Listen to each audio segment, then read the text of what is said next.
because it's the silly, stupid, fascinating, weird, wonderful. They're my people, and more often than not, they're the geeky people as well. But this real sense that what you do as you emerge out of Middle Earth in your real life is you hope, because Tolkien's so good at capturing that. I mentioned Betamax. For anybody older, that's the old version of a video cassette. A video cassette is an old version of a DVD. A DVD is not set of the cloud. And I said, I'm not happy, I've got bits wrong here. And she said, yeah, but that's all part of the learning process. That's all part of that makes it unique to you, that those kind of imperfections within it.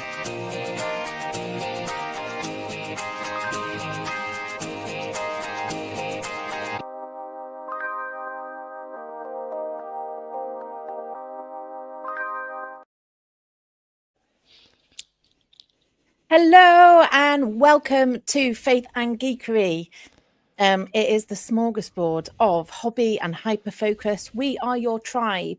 If you still dive into the world with curiosity and wonder, if you still have a list of toys or tech you want for Christmas or birthdays, or if you find deep meaning and purpose in story or craft, join us as we meander through this evening's conversation of faith and geekery and the return of Doctor Who. I am one of your hosts, Becca, and this is... I'm Jen. Hi. And I'm Mark. And welcome. We will be joined by Rich, but he had microphone difficulties. So I'm going to press this button again to see if he's suddenly going to appear and we can hear him. 3, 2, 1. Oh, hello. Hey. Hello. Hey. Hello. We can hear you Welcome. too. And this is Rich. Hi, Rich. Thank you for joining us. A returning guest, so we obviously didn't offend you enough last time. So welcome. Miracle. We'll try harder. Yeah, we've been having a little bit of technical difficulties here and there, so I'm really glad that we have got over those. Hopefully, forever now. That's it. That's Done, it. dusted. No more box. technical problems on Faith and Geekery ever again. You've heard it here first. I'm going to continue to potter though. Is that all right? Can you lead conversation as I'm just doing a couple of last bits because of all the technical difficulties? Yes, we can. Sure. In which case, let us jump straight into the biggest question of the evening. Jen, I'm going to direct it to you first. I know. Brace yourself. Oh, okay. What? Hang on. I'll ask it in my deep Minerva voice because I know that'll help you find. Jen, Oh my gosh. what geeky things have you been up to this week? I am obsessed with Minerva. She is my new absolute go-to in terms of fandom. I love her. So, and that's a really neat little kind of segue into the D&D that we've been playing. So that has been full on geek this week and enjoying that a lot. But I think probably my biggest, I don't know if this counts as geeky. It does because of the way that I did it. I went to see Leslie Jones, the comedian Leslie Jones in London, and I laughed more than I've ever laughed in my life. Like I woke up the next day and I felt like I'd run a marathon. I assume I've never run a marathon. I assume it feels that way. I can only assume. I can Adjacent knowledge. Because I felt bruised in my muscles because of how much I laughed. She was absolutely amazing. But I had to drive to London to see her and drive back because I had to fit it in amongst like fun things and work things. So that's pretty geeky, isn't it? To drive all the way to London. What's your favorite takeaway, favorite line or joke or sentence that you can? I think most of them were too rude to excellent. repeat on a family-friendly podcast. That's there was Faith quite and a Geekery lot. After Hours. There was quite a lot about why patriarchy is awful, but in a funny way, like let's laugh at it. But she's absolutely brilliant. I loved her. Absolutely brilliant. Becca, shall we ask you next and then give Rich just a little bit longer to prep? Yeah, we're coming to you, Rich. What geeky things have you come up to? One of my geeky things, I'm a qualified teacher, and I get really geeky about how we communicate things without using words, because only, very simply, we break people up into, there's 3 types of learners. There's people that learn through words, through reading or listening. There's people who learn from visual demonstration of the information, and there's people that learn by doing things, so kinesthetic learning. And I'm a mix of all 3, but my preference is probably visual.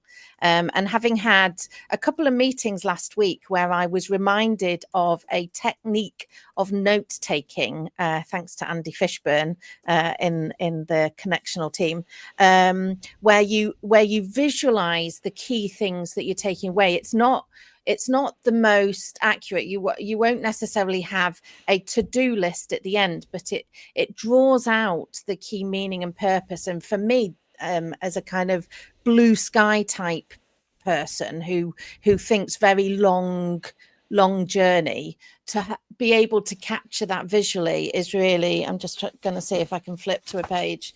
Oh, hang on. This is not complete, but that is me starting to patch out what I still need to do to get married in less than 2 weeks' time. That's a pretty long list you've got there, Becca. There's a little insight into how my brain works. But it's that kind of, it's understanding. And then on Sunday I was preaching, and it was also Seafarers Sunday, so I preach for my job with All We Can, but I also wanted to show that balance between, it's not either or, it's not the RNLI or social justice for international development, it's always that balance of both. And so I showed 2 videos, and actually the RNLI video has no words whatsoever, but the visuals of it were so inspiring that I had my fiance being absolutely traitorous and saying, where do I donate to RNLI? And it's just that understanding, why are visuals, why do comics get me sometimes than a novel does, and that kind of that visual element. I think that's going to be very relevant for our subject today. And that's going to be a very, very relevant thing to think about. Definitely. I was about to say, I feel as if we can also say that we don't think that the RNLI is treacherous. No, just Brandon. Brandon is at the end of my service. Fundraising for All We Can, Brandon saying, "How do I donate money?" Yes, to the in that moment the competing charity. So that's all right. Just wanted to fab. Yeah, thank you for the clarity. Rich, are you ready to wax lyrical about something you've been geeking about the past week? Funny you're saying that, actually, about the RNLI, because before I moved here, I lived about 2 minutes walk from the lifeboat station, so that was everything in terms of like local giving and stuff like that. The thing that would have been for me was on Sunday night I was going to go and see Jeff Lynne's ELO in Hyde Park, which was sadly cancelled because he's not well. So obviously hope he's all right. But that was like a massive thing, and so that didn't happen. But apparently a load of people got together and sang Mr. Blue Sky in Hyde Park, which is fantastic. So that was really lovely. Nice. And actually thinking about Doctor Who, I was thinking about so when there's an episode from like the first David Tennant round with the guy who's like really into ELO, and when that first show monsters sort of basically nearly passed out with excitement. So like I guess not that. So I guess similar to that, though, a couple of months ago I saw Lewis Cole in London, and I've just sort of massively geeked into his music. So this week I've been just thinking about and listening and singing a lot of his music around the place. So Lewis Cole, if you don't know, I don't even know how to describe him, because basically, like, so we saw that this show is just like basically a load of like jazz musicians and an orchestra playing like hard house and old time jazz and funk, and just it's so hard. And then Mahler and a bit of Stravinsky, and it's just so hard to describe. It's so what's so amazing about it is just like bringing together so many different influences. And I think I don't know if you have this, but like every now and then something comes along where you think like, oh yeah, you know, I've seen it all So there's nothing massively that's going to surprise me. And when I discovered his music, it was like, this is not like anything that I've really experienced before. Nice. So I've been, I guess if you can say, I've become a bit obsessed by that. So if we're talking about sort of geeking out on things, I suppose that's I the big still thing. consider you to be really a cool trendsetter. So I'm going to go away and Ecosia that, and other search engines are available. I've thrown this comment up on the screen earlier because Brandon says they had cool boats. The RNLI, I'm Yeah, assuming, yeah. is what he's referring to, rather than the musician. That So- sounds incredibly eclectic. Is there a unification throughout it, or is it delightful in its eclecticness? It is. I think it's hard to describe because like the thing about it was that it felt like the whole thing fitted together, but I couldn't tell you what it was that made it fit, if you know what I mean. Like so literally there was a kind of 1950s style big band kind of musical thing. There was some hard house. There was one bit where it was just an orchestra and him singing, and it was like sounded like Mahler. And like I guess it's him, I suppose, but it's like the band that he works with and stuff. But it's hard to pin it down. So like as to what it is that brings it, but it sort of fitted as a whole. So if you check out, I guess a good place to start is like a song called "Things Will Fall Apart," Lewis Cole with the orchestra. If you listen to that, that kind of gives you a midway point, if you know what I mean. But it was just like an amazing, and it's like a pop show, but then you've got a bit where there's just an orchestra playing and it's silent, and it's like, oh, not really, it's cool. Has he got his musicians on shuffle? Is that what you're trying to say? Is that what it is? It's just like just all the music he's ever liked. I love it when we get surprised by stuff, though. I think that's an absolute gift, and you just want to chase that feeling, don't you? It's brilliant. Yeah, it's very cool. Mark, it's your turn. I have got something that has been kind of rattling around. I knew that we're coming on to talk about Doctor Who, but I feel as if I've been kind of chased this week because I've been packing, lots of packing, and I kind of made this connection when I was packing with Doctor Who, and at first my family were like, "What? No, that's really weird." So I've got to set the scene. The Impossible Astronaut.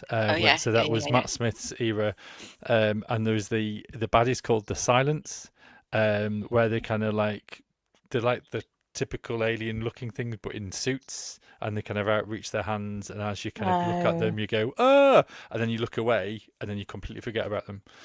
Well, my tape dispenser sounds like the Silence.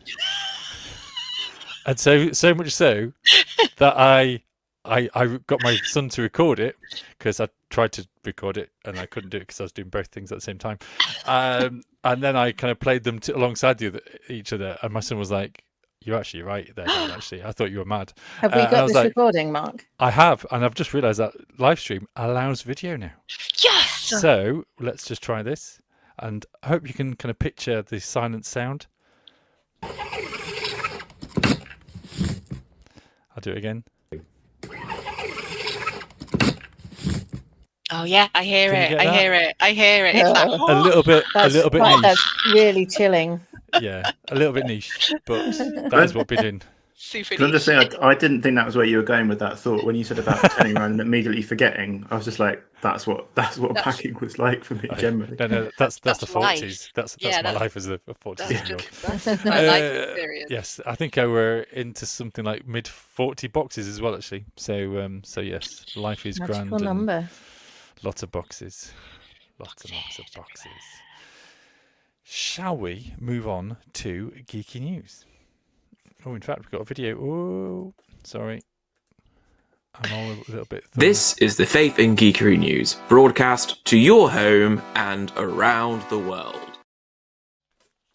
So, tonight we've got a few bits and pieces. Hello, High Rollers. The podcast has kind of come out with a new series of Against All Gods, and it's kind of summed up their second season as well, or a bit.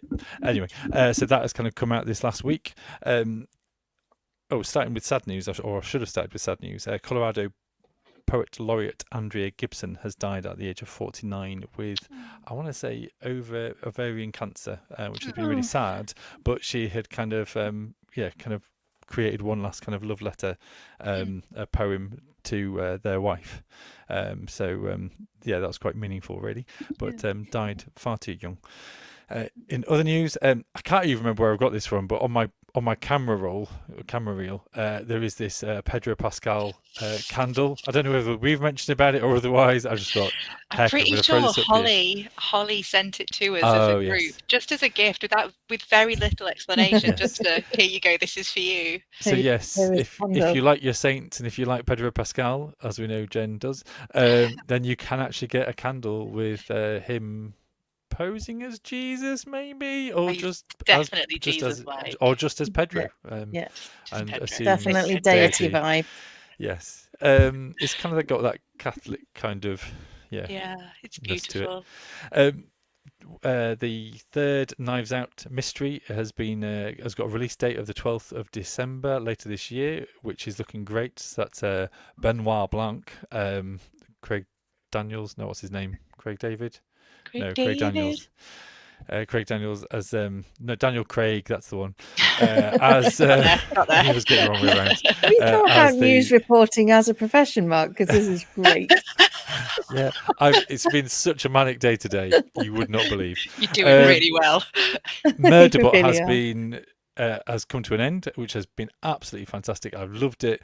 If you like to, I don't know how best to describe this. Basically, it's a hacked, or like the robot has hacked himself, and is meant to be a service robot where he just kind of is a sentry, but he has fallen deeply in love with this kind of sci-fi, really cheesy space rom-com. And so when he's meant to be kind of securing the perimeter, he's kind of been watching kind of thousands of hours of this kind of rom-com, and has this internal monologue for the whole series, and it's just lovely. And it's him kind of almost discovering humanity, and other through people. A rom-com. Well, yeah, and his experience, but it is kind of gory and shoot 'em up as well. But anyway, Moon Knight has also kind of got has been renewed for a second season. Yes, There's a lot of doubt over that. I know, I was so scared that wasn't going to happen. Yeah, but I think now with kind of Marvel, and I should have actually mentioned as well that have I got it still? I haven't brought it up here for some bizarre reason. But MCU's Phase 6 has been released with Fantastic Four, July 25th. Eyes of Wakanda, 6th of August 2025. Oh yeah. Wonder Man, we mentioned about that last time. Daredevil Born Again, March 2026. The Punisher 2026. Spider-Man Brand New Day, July 31st 2026. Avengers Doomsday, December the 18th 2026. Yes. Vision Quest, just in 2026, and Avengers Secret Wars, December 17, 2027. So that's the whole of MCU's Phase 6. Very exciting. So that seems very interesting. Also, another series being renewed, which is The Last One's Laughing, and Bob Mortimer will return. So I don't know whether that's kind of like winner stays on, or he's just got nothing else to do and he'll just be there. I don't know. I kind of imagine him doing both those things, really, of either trying to not laugh, but also, or just making the coffee and just. It is a great, really funny show. And there's also other news that Big Bang Theory have now kind of has confirmed their spin-off series, which stars Stuart, and it's something like, I've forgotten the exact title. It's something like Stuart fails to save the universe or something, and it's all about a multi-dimensional element. And so I think you're going to get to see Big Bang Theory people in different parallel universes. And so I think they're going sci-fi basically with one of the side characters, rather than just going, oh yes, this is Stuart and his girlfriend running the bookshop, the comic book shop. They're just running with, I think it's going to be sci-fi and wacky. So it sounds brilliant. Also, just to say that Critical Role have announced that they're going to be back in the UK in 2026 as well. I think that is the end. You didn't say anything about MasterChef. I don't know if you. Yeah. Sorry, no, I didn't. But yeah, now both the kind of John T. Rhodes has now been sacked because of racial things and bits. So Right. I mean, what's going on at the BBC? I know. I mean, what is still going on at the BBC? Yeah, It's black culture. Oh my gosh. Anyway, that is the end of me and the news. So hand over to. Oh, it's me with the quiz.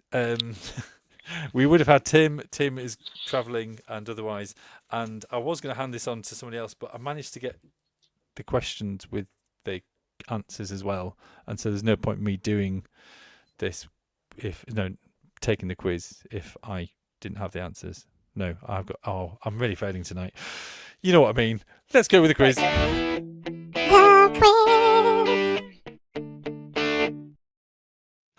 Sorry, Rich. I don't know if you remember that we have a quiz every time. You okay, Jen? Yeah, but that was the old. Yeah, I like that one. Oh, you're just making it up. Just keeping us on our toes. So we're going to have 5 questions. These have been curated, put together by Tim. So yeah, Tim was a bit busy to do a video this week, but I have 5 questions. Have you got a pen, paper, or some means of writing these things down? Folks, do try to take part, but also don't cheat and give anything away in the comments.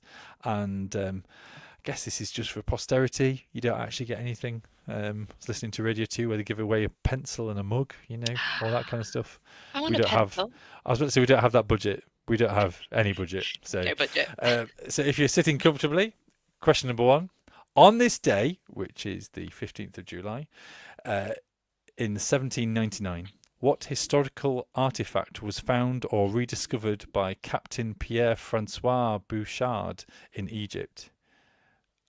Apologies for any mispronunciation there. Is it A, a statue of King Ramesses II, B, the Rosetta Stone, C, the sarcophagus of Ptolemy the 14th, or the Book of the Dead?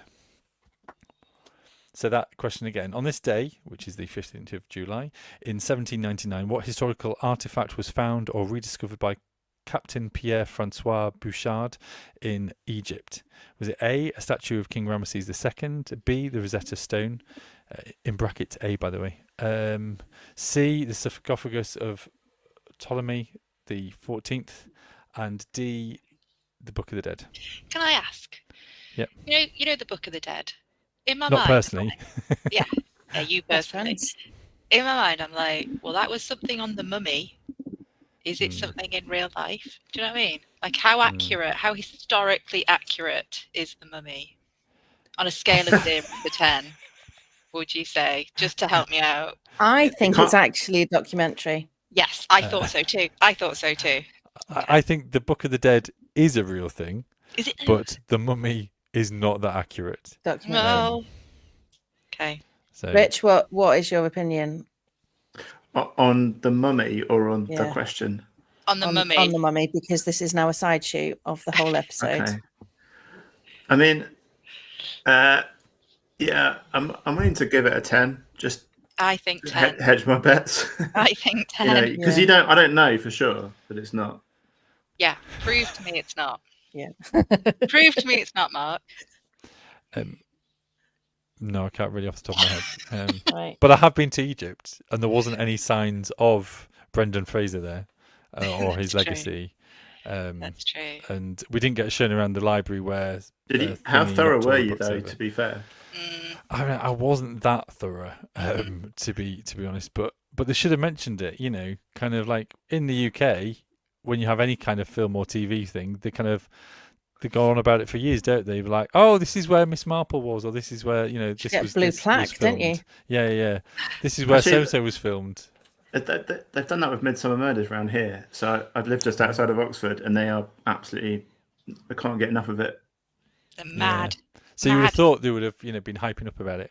I want a blue plaque where it's like Rachel Weisz came out dressed as an Egyptian person here, just so that you can just stand in that exact spot and relive that moment.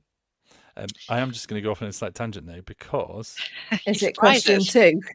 No, it isn't. Because, things have gone wrong when the quiz itself becomes the tangent to our conversation. Because we're talking about it, we were talking about kind of going on about it. We spoke to a person who's like leading us around the great kind of Egyptian museum, and she sort of said, "Oh yeah." And over to my side, kind of one day before it was officially opened, there was Oscar Isaac and the director of Moon Knight, who were given special permission to go and look around. See, that needs a blue plaque. So yeah, do you know what I mean?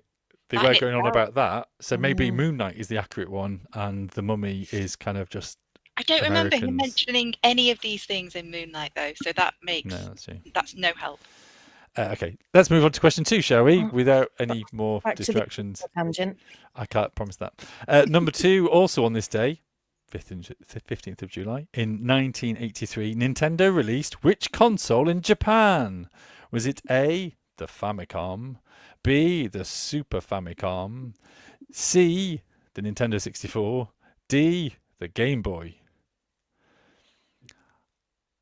I'm going to repeat that again. I'm trying to make no comment.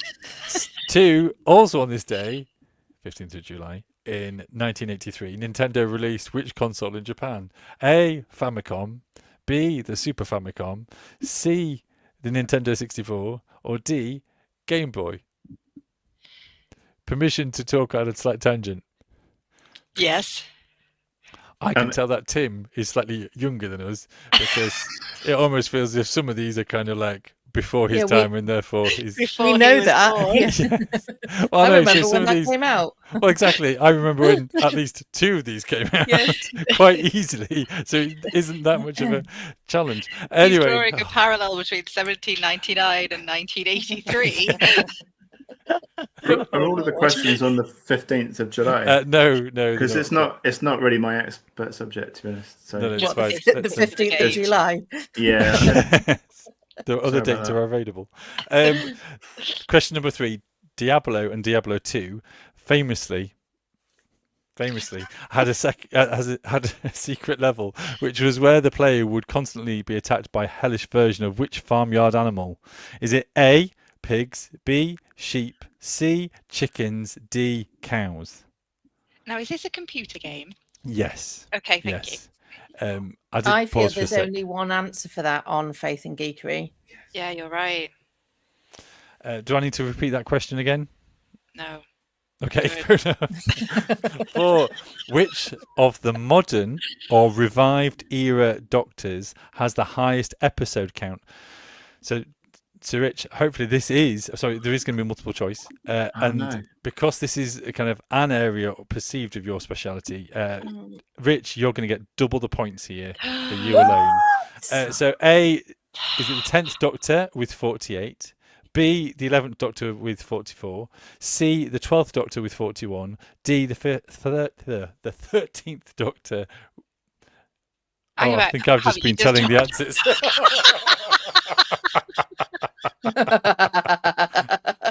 Thanks, Mark. Turns out, shouldn't have been reading the stuff in the Could you in the read the brackets. question again, please? A, the 10th Doctor, B, the 11th Doctor, C, the 12th Doctor, or D, the 13th Doctor. With And what? for the record- Sorry, I feel that the question. Carry on. What was the 13th? I'm not going to give you any more of the brackets now. And any keen-eyed or keen-eared listeners would also have noticed that I bodged up very early on in this overall quiz by reading something else in the brackets. But I don't think you actually You did picked up on say it. something in brackets, actually. What was that? I missed it. You did. Apologies, Tim. What was it? I have Something failed in you badly. brackets. I think this is why Jen or somebody else should always do this. Yeah. So, question number 4 again, without any bracketed bits. No, do the brackets. No. Oh my gosh. Which of the modern or revived era Doctors has the highest episode count? Brackets, series and specials counted together. There you go. Is it A, the 10th Doctor? B, the 11th Doctor with C, the 12th Doctor with or D, the 13th Doctor? Anyone can have double points for that one, by the way. I'm being generous. Oh, sorry, Rich. You had a moment there where you nearly were the expert, and then Mark made us all experts. I felt Taken away from harsh. you. B, sorry, no, 5. Oh my god. Oh my gosh. I do apologise, folks. 5 If Is it it helps, the answer B? just Go on. if it makes you feel better, I've been waiting to say this, but like I didn't absorb what you said in terms of the actual episode counts. So Brilliant. even though you read them out, I've not taken them in. Yeah, no, So neither I'm- did I. I was only half listening. Oh dear. So I could still get that wrong. Oh, Yeah. my tummy's hurting now. He's got hysterical. He's got over. He's tipped Sorry. over. Oh gosh. Somebody else is going to read the question. I'll Gonna get do there. it. Oh, come I'll on. do it, mate. Just I'll put do the it. questions and answers up on the screen, Mark, and then we'll Just all hold read it up. Just hold it up. Could you do it just like here's 5 facts? Yeah, that's true. Just give it as facts. That No, would it's work. nice. Oh my gosh. Oh. Right, question number 5.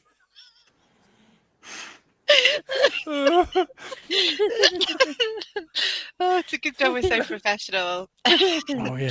It's good. I mean, Set the bar let's just low. kind of rub this one away from, Oh. existence. This episode. Right. Question number 5. According to average viewing statistics, which modern or revived era series had the highest viewing figures? And I'm not going to read anything in the brackets this time. Okay. A. Series 1.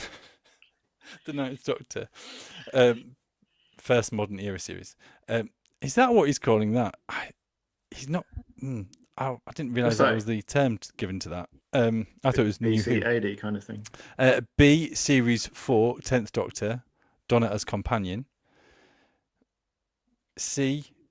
Series 8, 12th Doctor, first series of Peter Capaldi. Or D. Series 11, 13th Doctor, first series of Jodie Whittaker. I think Tim has given us a bit of a clue there of what he's meaning, rather than just saying, so series 1, and for us all to try and fathom what that means. So A, series 1, 9th Doctor, first modern era series. B, series 4, 10th Doctor, Donna's companion.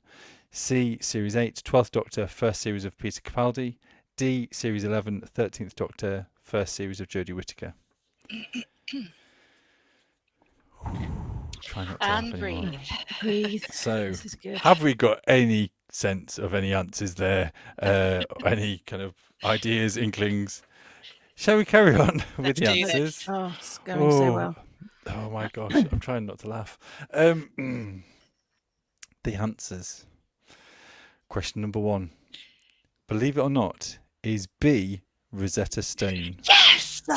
Which I said earlier on. I said statue of King Ramesses II. B, the Rosetta Stone (brackets A). C, the sarcophagus of Ptolemy. I heard you say- answer. I did hear you say brackets a letter, but it didn't click that you. The problem is that I got told that the answers are in bold, and it does actually say, Tim does say, the answer has A at the end of the answer as well as bold typeface. But I didn't read that little bit. I just assumed that the answer was bold rather than with an A. Because I didn't know why I needed both. But anyway, Okay. I just didn't read it properly, so apologies for that. But I think It's it's been good. quite entertaining for all the wrong reasons. definitely Number 2, also on this day in 1983, Nintendo released which console in Japan? It was A, the Famicom. No, I did not get that right. Oh, what did you go for, Jen? I went for the 64. Nintendo 64 was 1998 or 1999. Well, Yeah. The Game Boy was 90, I think just 90, was it, or 91? And I didn't know about it. So it would only have been a toss-up for me between the Famicom or the Super Famicom. It was which Famicom it was, yeah. Because basically I was an A-level student for the N64, and I was in year 5 for the Game Boy, or year 6. So I kind of knew those ones, which is why I kind of was like, this isn't a real question for me. Anyway, number 3, Diablo and Diablo 2 famously had a secret level, which was the player would be constantly attacked by which hellish version of which farmyard animal? It was the cow, right? It was the cow. So a good nod to Lydia. And for which of the modern or revived era Doctors has the highest episode count? Oh man, it was A, the 10th Doctor with 48 episodes. I feel like if you got that wrong, you'd be really trying. You'd be really trying to get it wrong. Did you get it wrong, Rich? I genuinely would have guessed the 10th, but it would have been a guess rather than based on you giving me the information. I think I've struggled to give you anything out. Anyway, maybe too much. 5. Oh. And Becca, you were correct. 5. According to the average viewing statistics, which modern or revived era series had the highest viewing figures? It was B. Yay! Series 4, 10th Doctor, Donna's Companion. And it really was just completely accidental that rather than saying question number 5, I just said B. And I hadn't even seen the answer. I think it was just coincidental. And that's what broke me. That was what well and truly broke me. This has been the easiest of all the quizzes. Because I have literally given you the answers, I think, subconsciously, accidentally, or otherwise. Tim, I am sorry. I am sorry, Tim, for completely messing that up above and beyond. So it's on him. He has to not go away. Oh my gosh! It's his fault. There's a lesson here. So are we getting double? Are we getting double points for question 4? For all the questions, yeah, I yeah, feel. Yeah, Yes. I think you just all get points for just Good. watching, surviving, not turning your webcams off halfway through. So well done, folks. I'm also aware that that's taken twice as long as we normally would do. It's nearly time to end. Oh, God. It's 22 minutes to 9. Oh, right. Oh, okay. So, without further ado, let's start talking about Doctor Who, which is the new Who, is what I would call it. And this is the second series of Ncuti Gatwa, and this has been this kind of last series. I mean, I will include the kind of the Christmas special, which was Joy to the World, running through kind of. I'm just going to go through the titles just to remind us. The Robot Revolution, Lux, The Well, Lucky Day, The Story in the Engine, Interstellar Song Contest, Wish World, and The Reality War. Do we want to make any comments broadly, or do we want to make any mention of any highlights of the episodes that we've kind of really enjoyed, and then kind of talk about the whole thing as a whole, and about the kind of how it's been received, and kind of what we feel as if it means or otherwise? I don't want to kind of come to conclusions either. Go on, Rich, why don't you tell us what your favourite bits have been? Well, actually, it's funny because you mentioned the Christmas one, and I think actually the bit in that, so that one, the sequence in the hotel for me, so with the character, with Anita Ben, the character who was the hotel manager, that bit where he's stuck there, that was a real highlight for me. And I think it's something about, and it's sort of a bit like the Love and Monsters one, where actually the Doctor just gets kind of stuck in with something very, very ordinary from the show point of view, and it brings out the character in a completely different way. And I thought that was the most compelling bit, I think, of the whole, and including the rest of the series for me. So it really sort of, that was a big highlight. I think the other highlight was the performance from Rose Elling-Ennis in I can't remember what it's called. The Well. The sort of, which is, I mean, all of them were slightly inconclusive, but the performance I thought was just absolutely gripping. So that was a big highlight for me, that one as well. Nicola Coughlan, right, in the Christmas episode? Yeah, I mean, she was great, but totally, she was really good. But I think that kind of the lesser known character sometimes can bring it out with Doctor Who. Yeah, absolutely. I liked the Easter eggs in the Christmas special because there was a Hobbit door in the Time Hotel. There was also a reference of Mr. Ben, the old kind of cartoon series, where basically if you're going to these different time periods, you need to dress accordingly. So there was Mr. Ben as like a costume shop, and I was like, that is such a cool little nod. Yeah. So I was like, oh my gosh, that's like a childhood moment there of giving a little nod. I thought that was quite a cool bit. Do you Jen feel or like Becca? it's do you feel like it's as clever as it used to be? Because I'm thinking about like Love and Monsters is such a good example of how they used to mess around with narrative and story and structure, and because the Doctor's hardly in that one, he kind of pops up. Doesn't he, at one point, and then he goes away and pops up again. But it's really, that one is actually about just the relationship between these people who feel really lost, and then they find each other, and it's a really sad ending, and it's, you know, it's not really redemptive at the end, and it's centered around that one character who is, you know, trying to find his way in life, and so it manages, thinking it's a kids program really, and thinking that it only has like, what is it, an hour, it manages to cover this massive scope of what it means to be a person, whilst also it's Peter Kay in a freaking costume looking daft as anything but really properly hysterical. Like, is it as clever as it used to be? Is it as...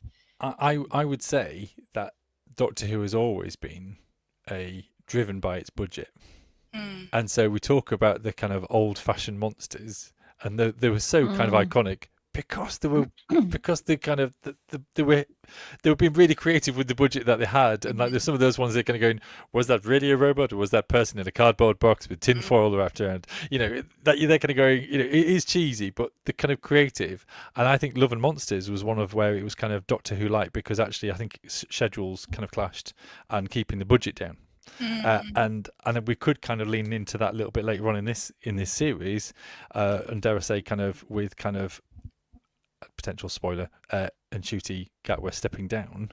That was kind of a bit of a last moment thing, and I think that required reshots and things, and so I think that last episode or last episodes suffered for that. But because actually it was a part of scheduling and kind of individuals kind of going off, I just wonder if, as the budget has grown, and I don't know, that has something happened, if they lost something of the spark and the create, and like being willing to play around with the format, you know, and to bend the rules of the universe, and as in like the universe of the story that it's told in. I think there's a thing about having to work at it. I think that like there's a quite it's a different thing. But Sarah Pascoe talks about comedy, saying that if it's fun to make, it's not fun to watch, and if it's hard to make, it's fun to watch. You have to work hard at it to make it compelling. And I think when you've got a low budget and you've got rubbish costumes, you have to work really hard at everything else to make it compelling and effective. And I think some of it has felt like it's lent too much into, we can kind of do anything with a computer almost, and not computer graphics or anything, but just to say that almost it's too easy just to, you know, do whatever you want to without having to work at a story in some respects, I think. I think part of what I've been thinking about is probably something about my beef with Disney, because I feel when I'm watching the stuff that they're creating, they are leaning so heavily on successes of the past, and like rehashing and re kind of formulating and redoing stuff, like, you know, the live action stuff, and you know, Marvel kind of again doing the same thing just repeated, and it's all great and I love it, but there is this sense of, where's the fresh idea? Where is like the original IP? Where is the, you know, it's been such a long time since we've had an original IP. And I'm looking at it and I'm thinking, you know, Tennant, and now big spoiler, Billy Piper. Like, it's like, really? Like, well, it's weird. It's weird there's a lot of bringing back of like things that weren't that iconic in the first place. Because I was like, I just turned to a guy who's down the road about when they were like, Omega's back, and everyone's like, now just remind me again. And like, do you know what I mean? And you just go, okay, they've lent too much into that whole leaning on past stuff, but they've run out, or they feel like they've run out.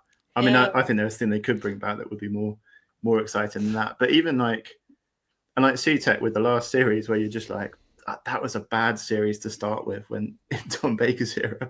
Why did he do that? Oh, see, I really liked that. But did you like that one? I did like that one, but I think there is something here about kind of those being a budget and a kind of the whole kind of thing he writes from Disney, but then there's also kind of riding on the back of Chibnall and kind of Chibnall I didn't think was great. He had great ideas, but he wasn't able to kind of put them into practice. Whereas I think there was maybe this kind of golden boy attitude with Russell T Davies stepping back, and people going, "Wow, he's got the budget, he's got the imagination." He's a certainty, and I think he was maybe given too much free license. And again, when you're saying, Rich, about kind of, it feels as if maybe the pressure was off, and therefore he was free to kind of go free. I mean, I like some of the themes, but I sometimes find that it's the finisher bit of it. It feels as if either things are too quickly wrapped up, or it just feels a little bit. The storytelling was the weakest bit, but the concept, the interstellar song contest as a thing coming up, I was there going, wow, I'm here for this. This is going to be fantastic. And yet the kind of the execution of it just felt a little bit wrapped up at the end. And I think a lot of these felt a bit wrapped up at the end. And then the end of the series felt wrapped up at the end, and it was just a bit like all a bit too quick, and I think that also suffered with kind of Ncuti kind of stepping down, because you also then had like what happened to Susan Foreman in all of this. That you've had these kind of glimpses of it, and it's just kind of left out there. I mean, is this kind of the small jigsaw pieces coming together, and therefore about kind of the future of Ruby Sunday, for example, that was kind of left hanging before. And I'm even after I've watched this series, and I've watched all of these through twice, and they're going, what was the thing with Ruby Sunday again? I've forgotten, and yet I've watched the conclusion of that, but it's just been kind of washed away in all the other stuff. I mean, I'm completely there for the woke stuff of this though. I love the themes that it's tried to bring up. But I think it just hasn't hit the ground as well. And the thing with I think he is an absolutely sparkling performer. He's so attractive in so many ways, isn't he? And I would watch him, eat a Mars bar. Do you know what I mean? And yet there's a sense that his performance isn't really allowed to shine properly. And I think it is something to do with the themes. And again, obviously I'm here for the themes. Obviously that's amazing. But there's something about what it's for. It's almost as if it's turned into a vehicle for that rather than something else, and you don't get that same kind of satisfying moment where you're like, oh my gosh, I'm blown away by how all these threads have been drawn together, and that is so satisfying. I feel like I've not had those moments. I wonder if that, because you guys are saying about the sort of the themes, and you mentioned, I think you said weightness, Mark. I wonder if that's because that's also not been done as carefully as it should have done. Because I mentioned the CTEC thing, and there was a side swipe there in that episode about cultural appropriation from the 70s.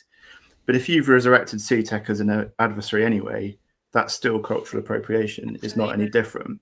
And it felt like if you're going to do that, do it well. And actually, in some respects, there are some sort of series from the 70s and the 80s that do that really well in terms of representation. So if you think about like the Happiness Patrol and like on gay rights, for example, in the 80s, it tells a story that's really effective in terms of making that point, rather than just kind of going, here's a theme, and is more powerful as a result, I think. If that makes sense.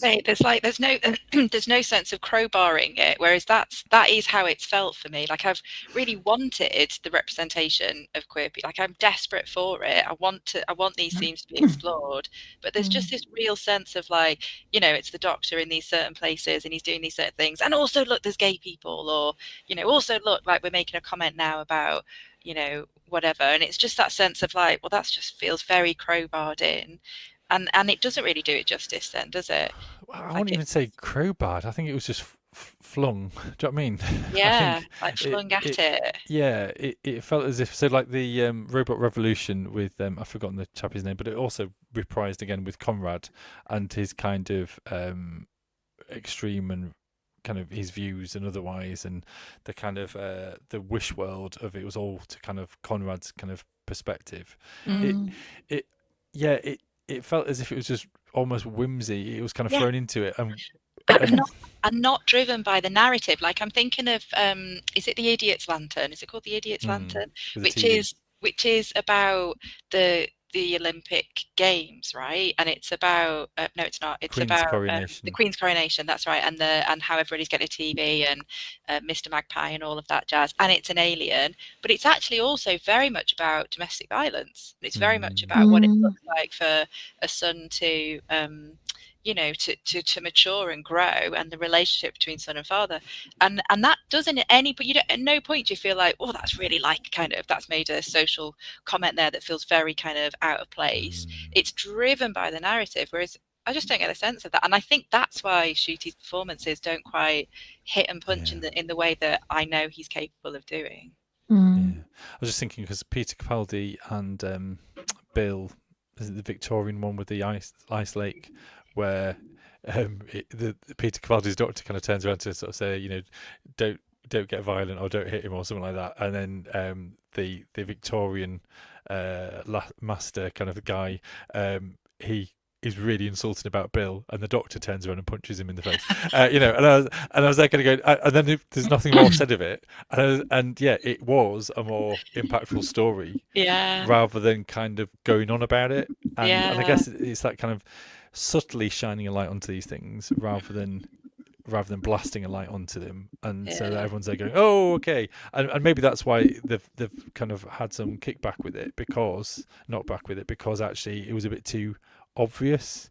And again, I think what Russell T Davies, one of his strengths is his subtlety, and the Easter eggs and the the gentle piecing things together. I absolutely loved some of his earlier stuff with the Doctor in that, whereas I think sometimes this has been a bit more obvious and flamboyant and with a big budget, and I've actually quite liked a lot of that, but it has felt as if it's not done itself justice because of that.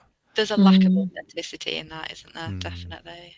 You know what you were saying about the performance? I was wondering what you guys think about in the context of geekery in a very self-identifying sense. So for me, like, a big thing I think about growing up with Doctor Who is about the representation of someone who's a dork, that you're like, that's my person. That's me. Yeah. And it's kind of like actually going, this is someone who can be a good person and do things, who's not powerful conventionally or charismatic conventionally. And I wondered and this is going to sound weird to Mark and Jenny, because but like I sort of started to not exactly go off David Tennant, but just sort of be less enamored than I used to be, because him and Ncuti are both very charismatic, but in a way that I actually think my younger self would find harder to relate to.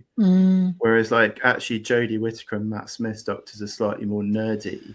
And I would have found it, and I've just been reflecting on, I don't know what you think about that in terms of like, so like if you think about young people who are looking for someone that they can inspire them, do you know what I mean? Like, and clearly he is going to inspire people, like, there's no question. So I'm not knocking him at all. I think he's been a great Doctor, don't get me wrong, but I've just been reflecting on that dynamic, if you know what I mean. Absolutely. I think that's really interesting, because especially for us, especially for Faith and Geekery, that sense of finding representation is really, really important, and that's one of the things that we want to do, isn't it? Like we want to like create safe space so that who we are is entirely accepted and actually like necessary and celebrated and all of that. And I think there is a sense of, I don't know, like either it's because it's not for us anymore, like, or like for me, like it's not like I'm a generation too old now, so can't enjoy it in the same way. But I'm not sure. I'm not looking around seeing that it is inspiring. I'm not sure that I'm seeing that. I might just be missing it. I've got to say, I've really enjoyed watching it through my children's eyes, and that has been really rewarding to me.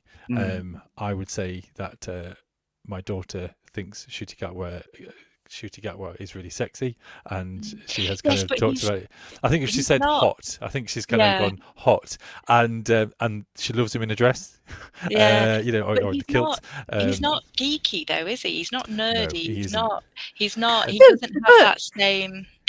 But wouldn't he I mean, the thing is, we've always said, if you feel you fit in, you fit in. The fact that he's playing Doctor Who in a self-selecting, yes, this is where I fit, means that, okay, and that that again kind of broadens our perspective of what is it to be geeky, curious, full of wonder in the world, and again break the mold of what that looks like. What I love him. I find his flamboyance and his fluidity absolutely beautiful in a way that felt, I was a big fan of David Tennant for his vulnerability, and he just felt vulnerable in that role, which I really appreciated within the stories. There is something though, isn't there? Like when I think about, like, one of the things I love about my faith is I love how we've got this inaccessible, inexplicable divine thing, right? That is God, and we've got no language, so we try our absolute best with the language we've got to describe this God. And then we have the incarnation, and all of a sudden this divine thing becomes so accessible to us that we feel like we can see Jesus in ourselves and us in Jesus, and we see Jesus, and like we see Jesus around us, and we see Jesus in our institutions, and we see in social justice, and like we're able to, he is so accessible and he is so relevant and he's so present. And I think for me in the past, Doctor Who has had that kind of vibe. It's had that the Doctor is this, eternal, well, he wasn't, was he? But now he seems to be Time Lord, like this being that is otherworldly and so clever that you couldn't stand up to him. But he's chose to spend time with like Rose Tyler, who is like this, chav from a council estate who doesn't know her times tables. Other derogatory terms are available. No, I just described myself. That was just myself. I'm describing there. Still don't know my timetables. However, he chooses to spend time with her and loves her and enables her, and she sees, and he's accessible to her. And I loved that. I loved that. And she, as I've said, I think Ncuti's amazing. I'd watch him do anything, but there is a lack of accessibility, and I can't quite put my finger on it. I'm aware of time, but I also want to kind of lean in towards this whole kind of comparisons with Doctor Who and church. I was just aware of, we're talking about the authenticity and about kind of with the budget, we don't kind of graft as hard, or Disney doesn't, or RTD doesn't graft as hard, and maybe we are, as the church, kind of still pretending that we have a very big budget without the hard graft towards witnessing otherwise. Maybe that isn't a very thought out answer, or I think it's good. I think it's fair. But what I would say is, and I will say this just before we finish, is that what I really liked with Jodie Whittaker coming in as that little kind of few sentences to reassure, and Ncuti Gatwa's kind of character as he was kind of regenerating. I thought Russell T Davies did an amazing job with her script and kind of doing much better as the 13th Doctor in that moment than Chibnall doing the whole series, and I was just like, wow, this is Jodie's character that we could have had under RTD, and it was lovely, but it was like, it was a bit sad as well, bittersweet. Is there anything else to talk? We can maybe talk a few more minutes about it. Is there anything kind of want to compare anymore with Doctor Who, or any other fun bits before we very quickly cover the Geeky Gallery? Rich, what are you hoping for from the next series if it's done again? Well, okay. I mean, actually, weirdly, this is gonna. What you said, I think actually Billie Piper as Billie Piper could be a great Doctor. And if you forget everything else, like forget Rose as a character, I think as an actor, I think she'd be good. Yeah. It's funny. I mean, I think what I'm hoping. So I was just on the theme of what we were talking about. I've been looking at neurodiversity in the Bible, and thinking about looking at the Bible through a neurodivergent lens. And I think the kind of the ability to look at things and that seem unexpected to some people and are not to others. And I kind of, in answer to your question, I think what I'd be looking for is something that kind of brings the sort of unexpected through the character again, to kind of make you and actually in the last series they did this really well in the last series, just to make you kind of check yourself and go, oh yeah, hang on a second, I'm seeing something differently. That's something really I think special. It'd be good to see. And to be surprised by it, that would be good. That'd be really good, in a good way, in fun ways. Anyone else? I think for me, it's always that kind of relationship. I'm always drawn to the dynamic between, and maybe it is that Jesus thing, the dynamic between the companion and the doctor, because in my head, I'm always positioned as the companion. So how the doctor treats the companion, how they strive for each other, and the companion's invited into that journey of saving the world, saving people, loving people. That's always the thing. So whatever evolves, and I just think it's been cut short. That's my sadness, is that it just never quite got to where I wanted it to go. The relationships didn't have a chance to fully play out. So whatever's next, I hope the relationships do their thing right. I've got to say that I did my MA about Doctor Who and comparing it to Jesus, and part of my kind of exploration is talking about how, as the church, we are gifted with reinventing the church for every next generation. And so I think sometimes, as generations go, we sometimes get caught up with, well, this is how it's always done, so therefore this is how it should be.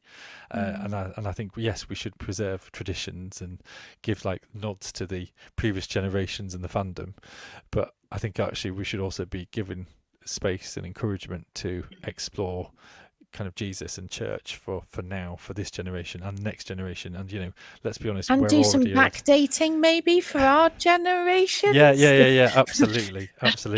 And so therefore, there's always this kind of mix, but I do see this almost as kind of Christians with kind of church roles to kind of go, where the kind of the directors and where the kind of producers. And I think the problem is that our investors are often traditional churchgoers.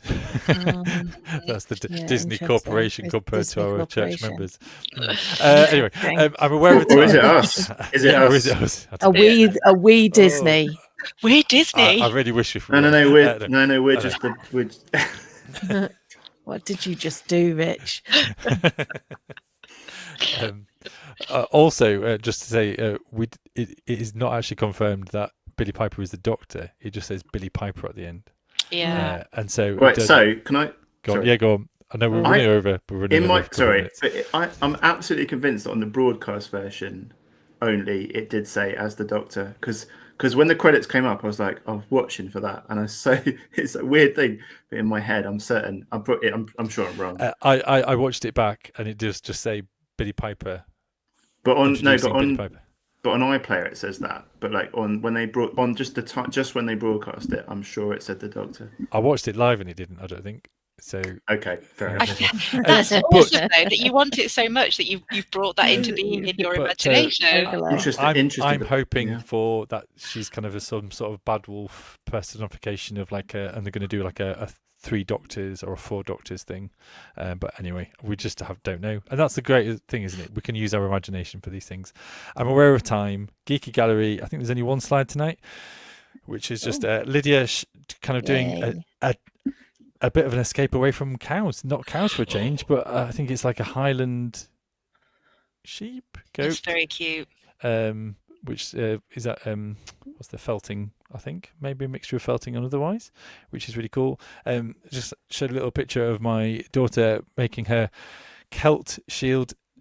I mean, we're moving next week. It's the last week of term, and the teacher gave away last week saying, yeah, they're doing a Celtic and Roman themed during the last week, and so like, oh, okay. So we've had to kind of cobble together a Celtic uniform, like outfit for her tomorrow. I mean, some of it has been bought online, but I had to kind of create, help her create and design all these things, and it's just like, oh my gosh. Anyway, and there's last one of the core team gathering last Friday to talk about kind of the future and the vision stuff and otherwise, which I'm hoping more will come out very shortly. I think that is the end of Geeky Gallery. Thank you, Rich, for coming along and sharing a bit of your passion. And thank you for continuing to keep with us despite the technology problems and despite one of the host problems as well, really. Let's be having words. And is there anything left to say, anybody, before I hit roll on the credits? Okay. We're ending it well. Well, folks, have a good week. Thank you for listening, for watching, or for whatevering. And remember, do like, subscribe, and get involved on the Discord to continue the conversations. In between times. But for now, have a fab time. Bye-bye. Bye.